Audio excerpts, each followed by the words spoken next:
There aren't many things that you would call impossible to destroy. The common cold, geopolitical centralist cabals,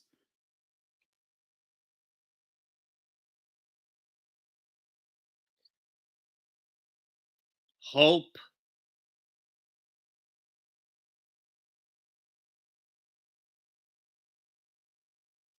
and Impact Wrestling. What do these all have in common? Simply put, they're hard to kill. Tomorrow night, from Center Stage in Atlanta, Impact presents Hard to Kill 2023.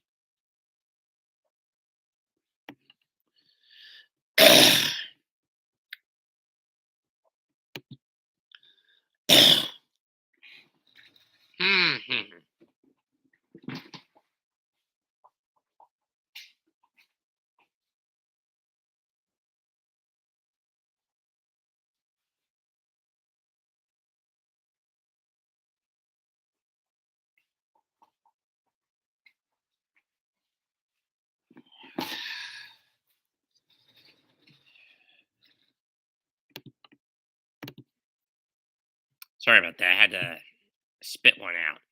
Anyway, 10 matches on the card as of now. Let's start with the pre-show. Opening match, the 6 knockout tag match. The DeathDollz, made up of Impact knockout tag champs Jessicka, Rosemary, and Taya Valkyrie, take on Gisele Shaw, Savannah Evans, and Tasha Steelz with Vidal. It's basically Gisele's photographer. To be honest, I don't really care for this storyline, but to the hell of it, I'm going to take the heels to win this one. On just to get it out of the way. Next up, it's a 6-way match. Old Mike Jackson, Yuya Uemura, Bhupinder Gujjar, Alec Angels, or just simply Angels of the Design, formerly Violent by Design, Kushida, and Speedball Mike Bailey battle it out. This will be a great matchup in terms for the high-flying and technical spectacle. But as to who wins it, they pushed him, so I'm going to say Kushida, as much as I like Speedball.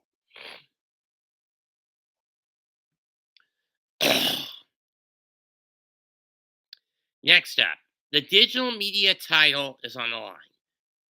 Moose, the wrestling god, even though he hasn't acted like it in the last year since dropping the Impact title to Josh Alexander over 260 or 70 days ago, takes on the prestigious one.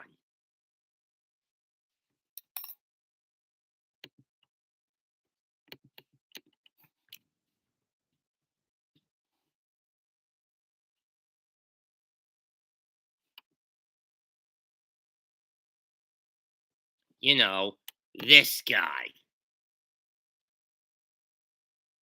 Say his name and he appears. I believe in Joe Hendry. I believe in Joe Hendry.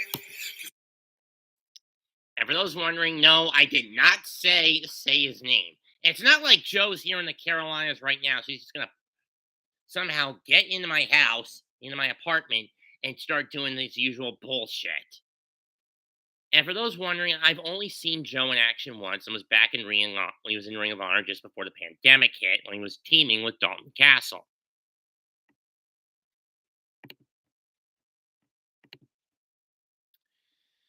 Anyway,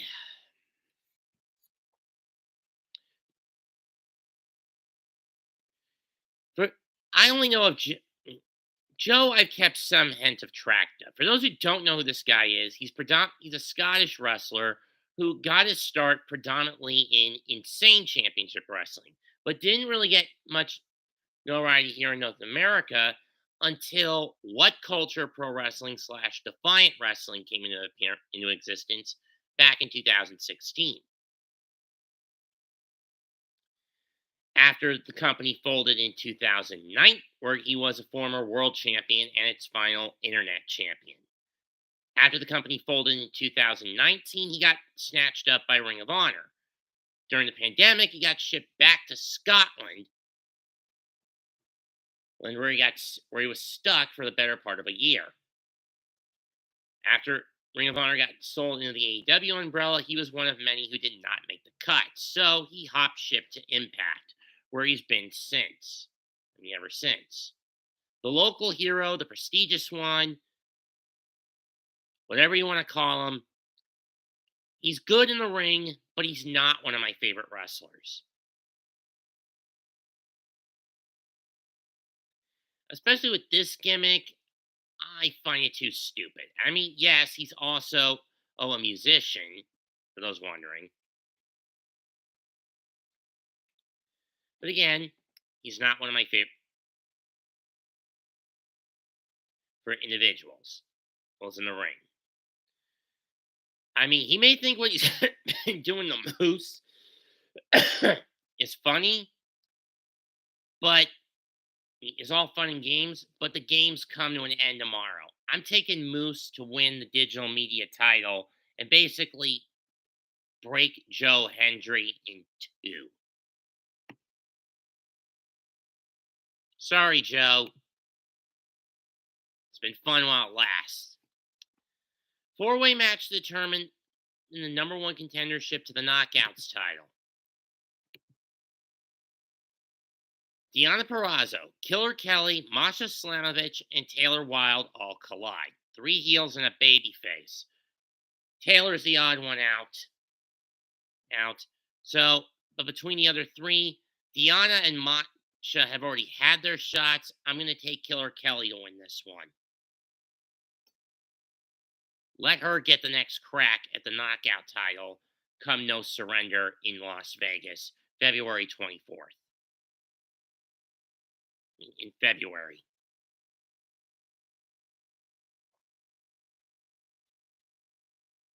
Is all I'll say.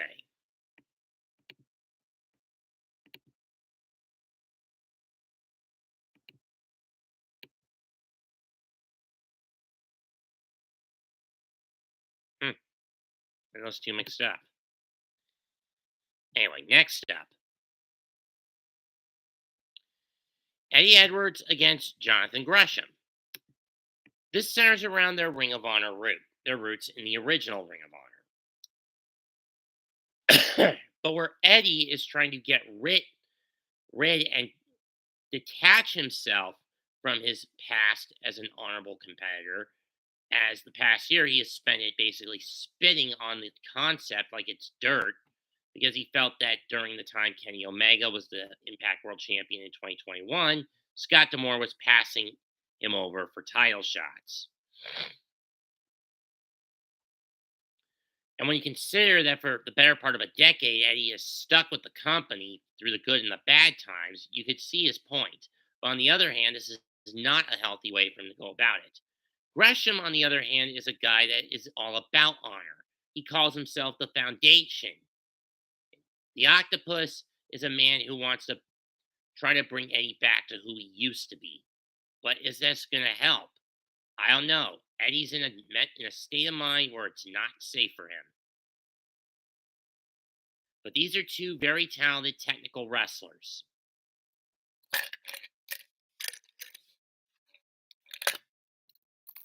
Heads, Eddie, tails, Johnathan.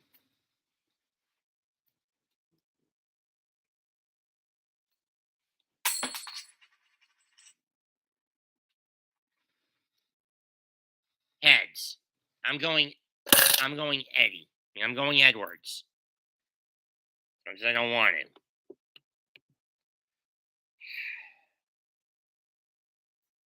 I really don't. A fatal 4-way elimination tag match for the Impact World Tag Championship, World Tag Team titles. You have ABC, Ace Austin and Chris Bay of Bullet Club. The major players, Brian Myers and Matt Cardona.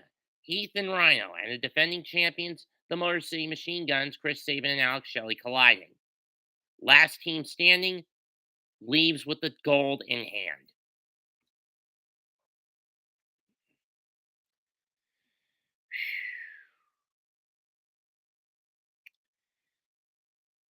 Who do I take to win this? I don't know. It's a toss-up. Ethan Rhino have been champions before, so we're going to cross them out. The Guns, they've found ways out of these situations in the past, but I'm not sure about this time, so I'll cross them out. I hate the major players, and Bullet Club come off as more babyface-esque in this situation. But by hook or crook, and as much as I hate to do this, I'm going to go the major players to win this. And I really hate this. And I hate that fact about me. With this one. Rich Swann against Steve Macklin. Falls count anywhere. This is up Macklin's alley, so I'll go with him. Bag 'em and tag 'em. I don't like that tagline.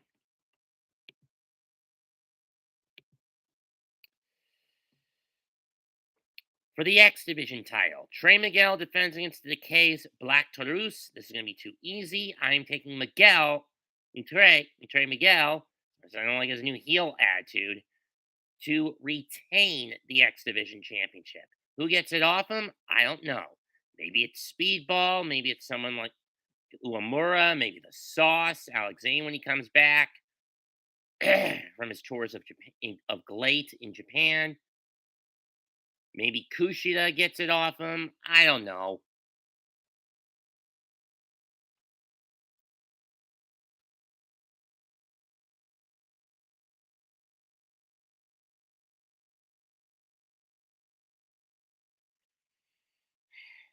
I really don't. Title versus career for the for the knockout title. Jordan Grace defends against Mickie James this is the last stop on the last rodeo for Mickie. She wins, she's the champion. She loses, her career is over. And unfortunately, this road comes to an end no matter how the match wraps up. But I believe that this is it for her. That tomorrow night is Mickie James's last match in the ring. Hardcore Country ends tomorrow night. I'm taking Thick Mama Pump to retain the Knockouts title.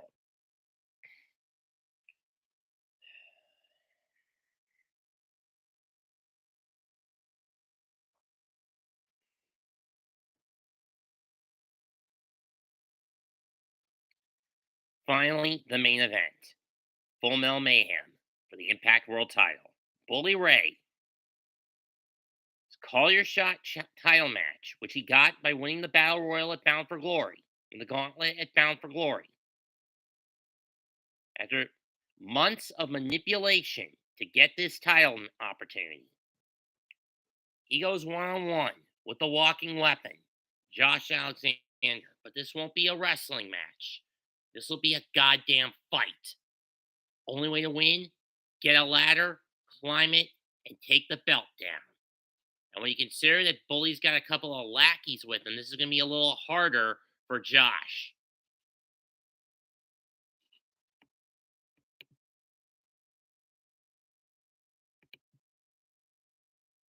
And considering what Josh has had to go through since winning the title in April, and the people he's had to go through to do it, stay atop the heap as the champion.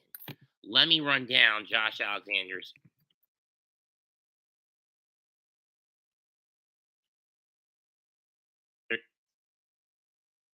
stats since winning match results.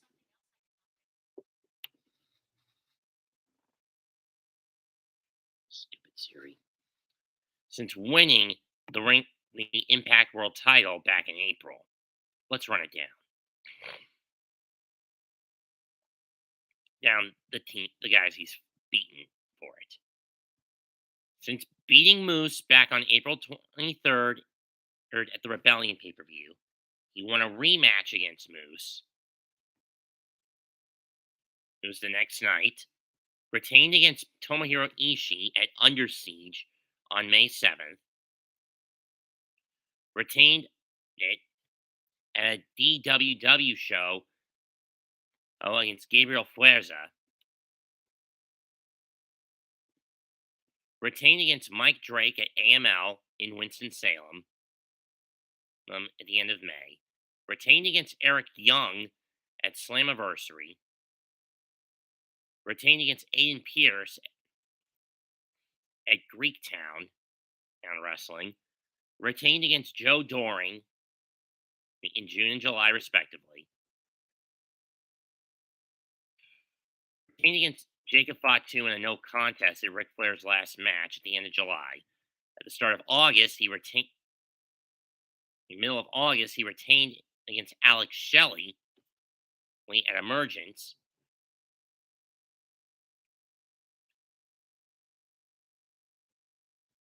Retained against Bhupinder Gujjar at Greektown Funky Monkey.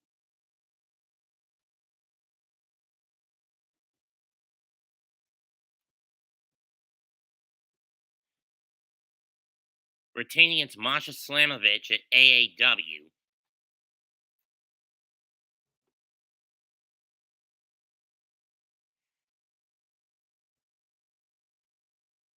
Retained against one called Manders at Pro Wrestling Revolver. Retained against Eddie Edwards at Bound for Glory. Retained against Bobby Fish the next night. Retained against Frankie Kazarian at Overdrive. Then retained against Speedball Mike Bailey in Louisville in November, on November 18th and 19th, respectively.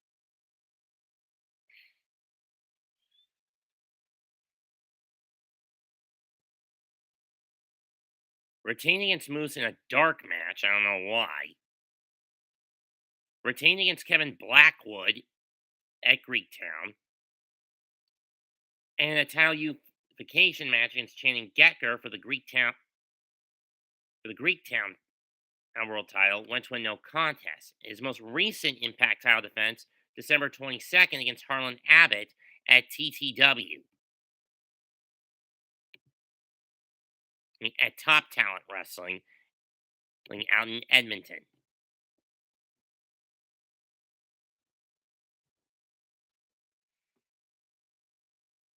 So yeah, almost 24 defenses in that stretch, going back to when he won it back on April 24th.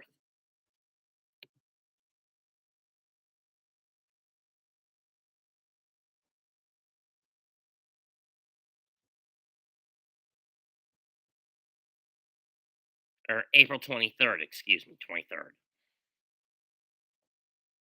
So essentially, it's been over 8 months since Josh won the title. Can he survive Bully Ray? Yes. Can he incapacitate and brutalize Bully Ray? Yes. Can he underhand Bully Ray? I don't know. Because Bully's more of a fighter. He's not a pure wrestler.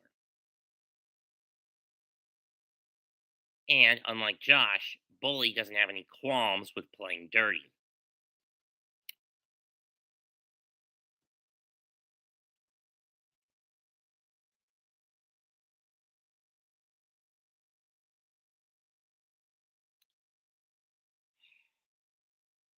It'll be a miracle if Josh retains the title, but but unfortunately, I don't see that happening. I'm taking Bully Ray to walk out with the Impact World title in hand.